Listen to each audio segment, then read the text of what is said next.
Yo, yo, yo guys! Check, kamusta mga idol? So ayan, mag-update tayo ngayong Saturday ng tanghali. At grabe, kung pagtingin ko pa lang sa chart mga lodi, nakita nyo ba? 78, oh yun, 79, sakto. Ayan, oh, 78, 79. Ayan, oh, bago-bago. 79, 78. Grabe, oh, 78. Bumagsak ang Bitcoin ng 78, mga lods. At bakit ganun? No? Kung kailang napasa na sa Senate Banking Committee ang ating Clarity Act at uupo na si Kevin Wars, ang tawag daw dyan mga idol ay sell the news, okay? Sell the news ang tawag dyan mga lods, no? So, bago ang lahat tayo mag-update ngayon at magbabalita, palambing lang mga idol. Sana like nyo yung ating video ngayon pa lang, na malaking tulong yan sa ating channel. At syempre sa gusto ng ganito content, everyday news update mga idol, mag-subscribe na kayo sa ating channel. Okay? So let's go, let's go. Grabe, grabe. Ano kayang nangyayari? Bakit ganito? No? So punta muna tayo sa ating crypto bubble. So ngayon sa hours natin, medyo kulay green, no? Pero wala to. Mga lods, medyo bagsak tayo ngayon eh. So sa day natin, kita nyo, halos mag double digit yung iba. No, ito yung hash double digit, yung bill, yung stable, no? At kung titignan nyo yung XRP natin, negative 2.8 sa day. Sa hours naman medyo positive 0.3 mga idol. Pero don't get me wrong mga lods, nag-downtrend tayo, no? Nag-downtrend tayo. Kaya kung titignan nyo sa week, sobrang pula niyan. Oh, mga idol, no? Grabe yung Ondo, which is dapat may good news sa Ondo. Negative 21%. Grabe. No, pinaglalaroan ang ating feelings. Grabe na to mga idol. So, punta muna tayo sa news natin. No? Ito na. Hindi. Nakita ko lang to mga idol. Si Trump, no? Nanilip. Trump caught sneaking a peek at Xi Jinping private notebook during a Beijing banquet while Xi step away. So, nakaupo si Xi Jinping dito. Andiyan yung kanyang private notebook. Nung umalis si Xi Jinping para mag-CR o something, sinilip ni Trump yung kanyang private notebook. Chismoso rin pala si Daddy Trump eh, no? Oh, grabe. Balita mo na tayo dyan ha. At ito syempre mga idol, Japanese Prime Minister Sanae Takaichi has just revealed President Trump spilled it all after his private meeting with Xi Jinping as soon as 47 got onto Air Force One. So parang ang nangyari dito, pagkatapos mag-meeting, no, yung private meeting o yung malupit na big meeting ni Trump at ni Xi Jinping, nung pauwi na sila Trump, mga lods, no, pagsakay niya pa lang sa Air Force One, kinwento niya na agad o meron na agad siyang sinabi, no, sa Japanese Prime Minister na si Sanae Takaichi. Parang chinismis niya na agad doon, o ito may sabihin ako sa iyo. Pero as for the details of the conversation, I was told, o sinabi ni Trump sa kanya na the specifics under the condition that I not disclose them. So ano muna to mga lodi, secret lang muna nila. Pero dito makikita nyo mga idol na parang nangangahulugan na parang sobrang allies talaga yung Japan at si Trump, no?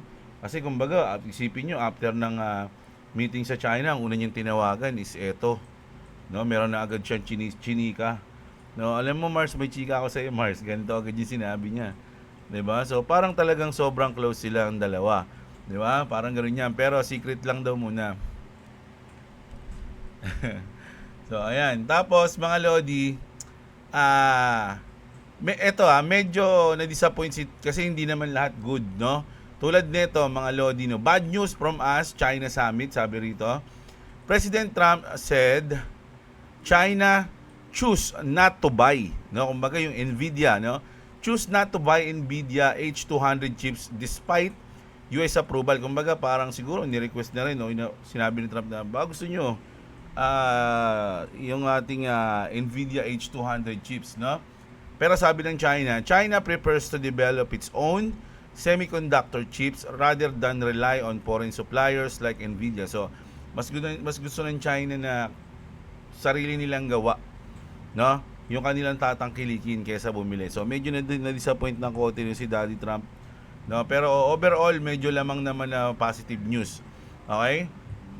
So speaking of Trump tayo kasi mapupunta tayo sa mga batas mamaya-maya mga idol Ito, yung ginawa ni kung nabalitaan niyo yung news natin kahapon na yung lahat ng bumili ng stocks ng company na binili ng stocks ni Trump, halos lahat pinromote niya, halos lahat sinama niya doon dito sa China nga, halos lahat 'Di ba? So dapat bawal 'yun. Mga idol kasi parang pinopromote mo. Tulad nitong nangyari na to mga lodi, ito yung sinasabi natin na parang mali, no? Kasi merong conflict of interest How is this legal, sabi mga lodi, no? Nung February 10, 2026, Trump quietly open a position in Dell, no? Kumbaga kumbaga nag-position siya ng walang announcement siya lang, no? Kumbaga nakakaalam. The filing shows up to $5 million, no? Kumbaga ang position niya doon $5 million. Nobody noticed at the time, kumbaga wala pang nakaalam nung mga panahon na yun na nag-position siya ng $5 million sa Dell. Tapos, sige, fast forward na tayo ng May 8, no? From February 10 to May 8, he stands at the White House. Kumbaga nag-announce siya noon, no? White House event and tells the country, go out and buy Adele. Kumbaga, hindi si Adele na kumanta, Adele, yung D-E-L-L, no? Kumbaga, bigla niyang pinromote yung Dell, no? Kumbaga, nung una, wala man lang naka-notice na naglagay siya ng $5 million doon. And then yung May 8, bigla siya nag-announce sa buong country nila na, sige, bili kayo ng Dell, ganito ganyan, no? The stock ripped within hours. Kumbaga, pumalo, mga idol, pagka-announce niya. This is the President of the United States openly endorsing a stock he holds in millions in.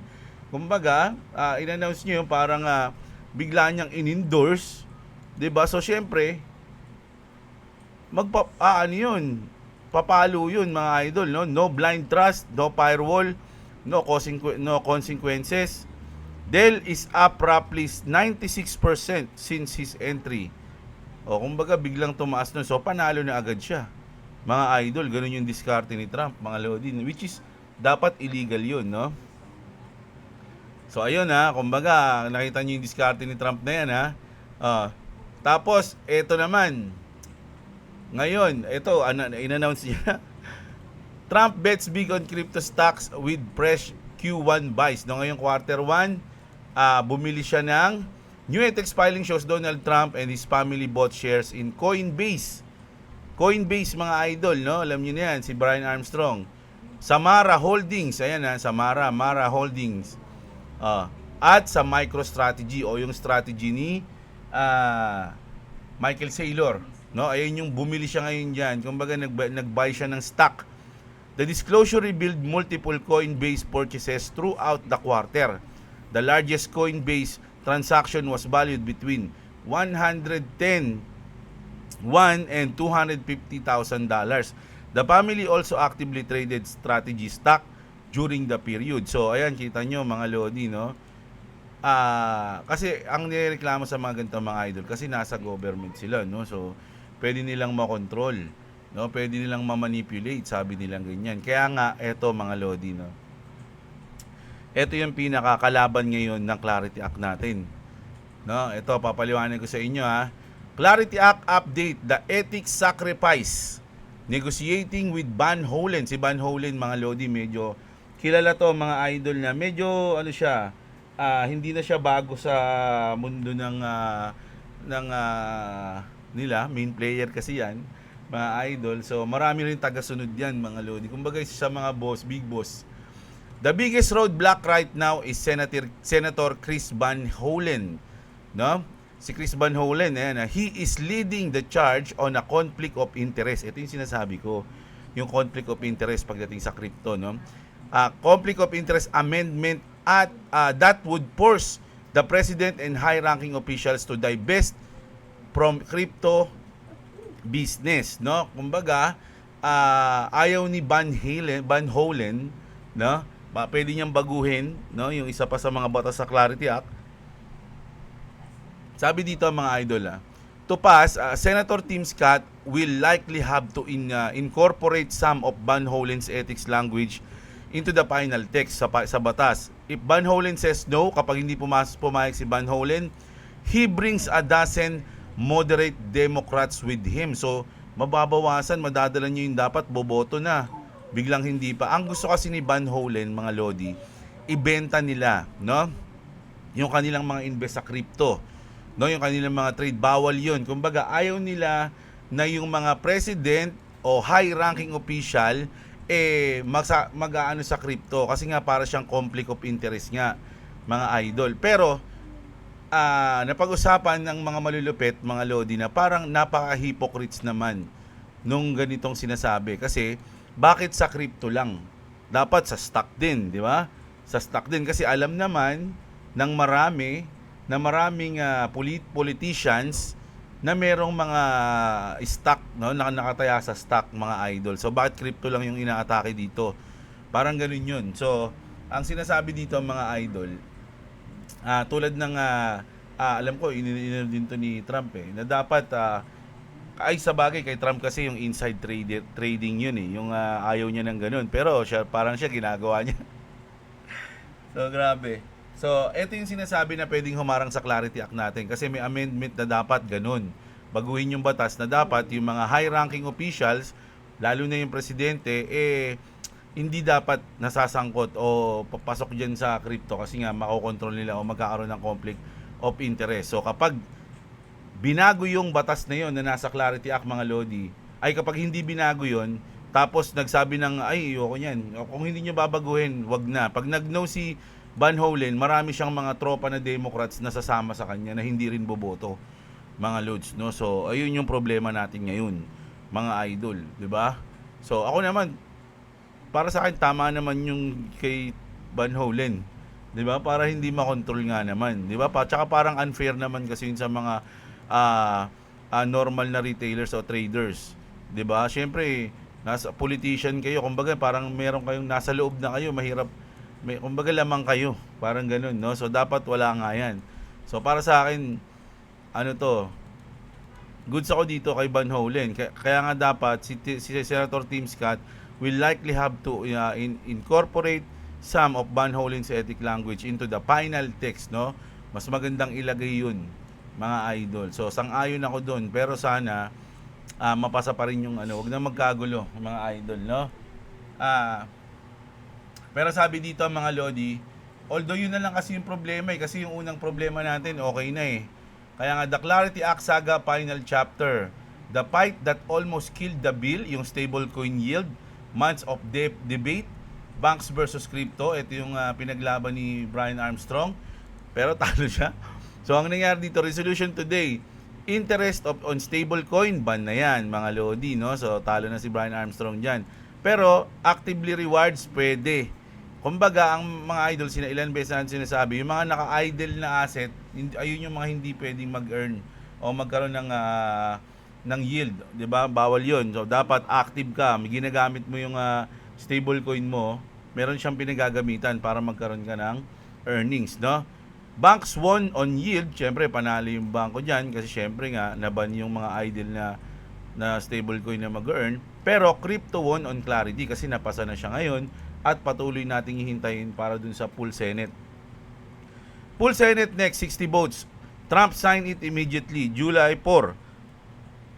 Deadline, 20 trillion waiting. So, ito na yung inaabangan natin, mga Lods, no? Kasi nga, isa na lang yan. Doon na lang sa full Senate na lang tayo, mga idol. Pagkatapos nun, pag nilagay ni sa lamesa ni Trump yan, matik na yan, permado na agad yan. So, isang obstacle na lang yung ating kayang dapat lampasan. Okay? Kaya nga, medyo kahit na panalo yung bangko, mga idol sa yield, pero lamang pa rin. Kasi syempre, magkakaroon na tayo ng clarity sa crypto. So, unti-unti nang nawawala. Sabi nga dito ni Senator Cynthia Lummis, just sent a warning to the bank system. Digital assets are the future of finance. Banks can join or get left behind. The future is coming fast, no? Kumbaga sabi rito, pwede kayo mag-join o iiwanan namin kayo. Ganun yung sinabi dito ni Senator Cynthia Lummis. So, ang lupit, 'di ba? Tapos sabi dito, bukod doon, sabi ni Eric Trump, SWIFT is finished and we broken the banks. Eric Trump just said SWIFT is finished and blockchain will replace it with instant 24/7 settlement on your phone. Ganun na kabilis, mga idol, no? Hindi na katulad dati na pupunta ka pa ng bangko, maghihintay ka pa ng ilang araw, di ba ganon? So ngayon, 3 to 5 seconds na lang, sa phone mo pa gagamitin, nakahiga ka lang sa bahay mo habang nanonood ng telenovela. This sabi rito, is this why Russia launched the XRP index the same day Clarity Act voting has done and Trump goes to China for economic partnership? Recently, JP Morgan with Ripple executed the first ever crypto transaction connecting the XRP ledger to interbank settlement. Na-news natin to. Di ba, naalala nyo? Yung tinesting nila yon at napakabilis ang lumabas, napaka-positive ng resulta.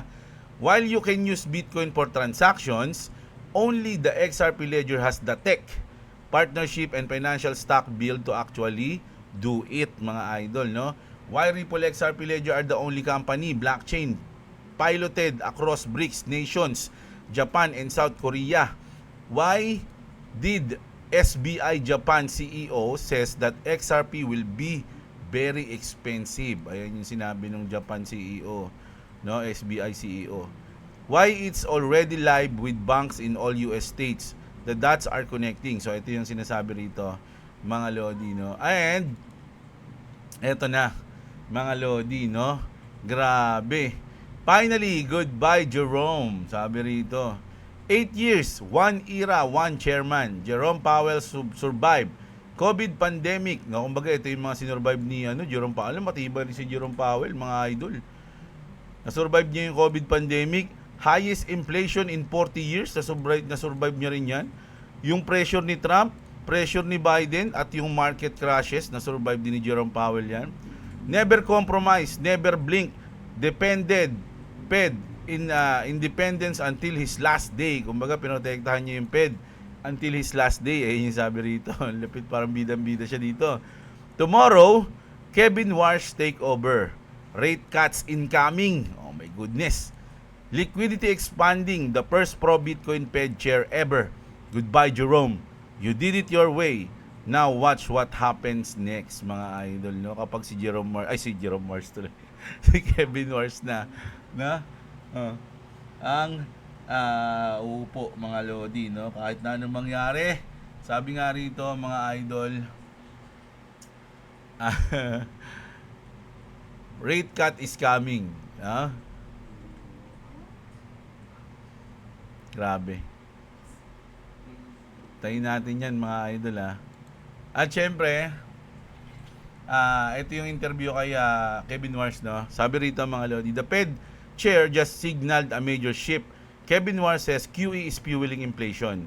The Fed's massive balance sheet is part of the problem. The Fed should exit markets outside of crisis. This is not Powell talking, kasi magkaiba sila ni Kevin Warsh, mga lodi. This is a completely different philosophy. Powell printed, Warsh want to stop printing, mga idol, no? So sa tingin ko mas gagamitin ni Kevin Warsh yung blockchain, formula nga. Powell expanded the balance sheet. Warsh want to shrink it.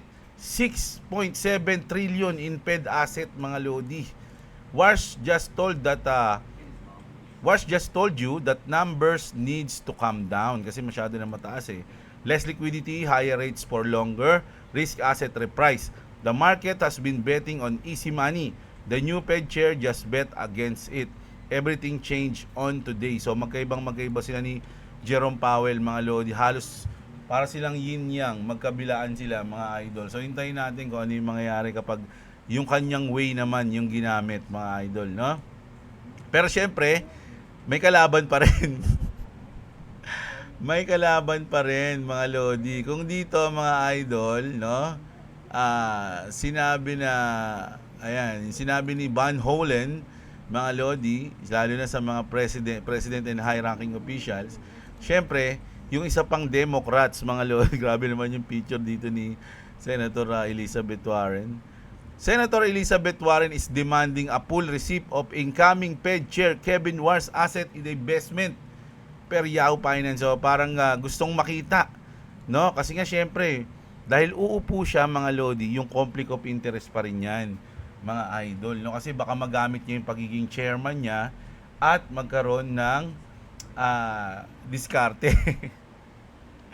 may technique na gamitin mga lodi, no? Para sa, syempre, nasa financial sila mga lodi, mahirap yan eh. So gusto ni Elizabeth Warren mga lodi na imbestigahan muna o dinidemand niya, no, na kailangan makita, no, kung ano yung mga tinatago-tago ni Kevin Warsh. The senator continues to stay in the headlines for her questionable knowledge of financial market after she finished the day 017 on her proposed amendments for the Clarity Act yesterday. So kahit na grabe score niya, no, pero di pa rin siya tumitigil, mga idol, no. Para sabi ko nga sa inyo, parang siya yung bagong Gary Gensler na medyo wala masyadong power, no. Kumbaga, pero senator siya, may power siya kasi iba pa rin si Gary Gensler kasi siya yung SEC eh. 'Di ba? So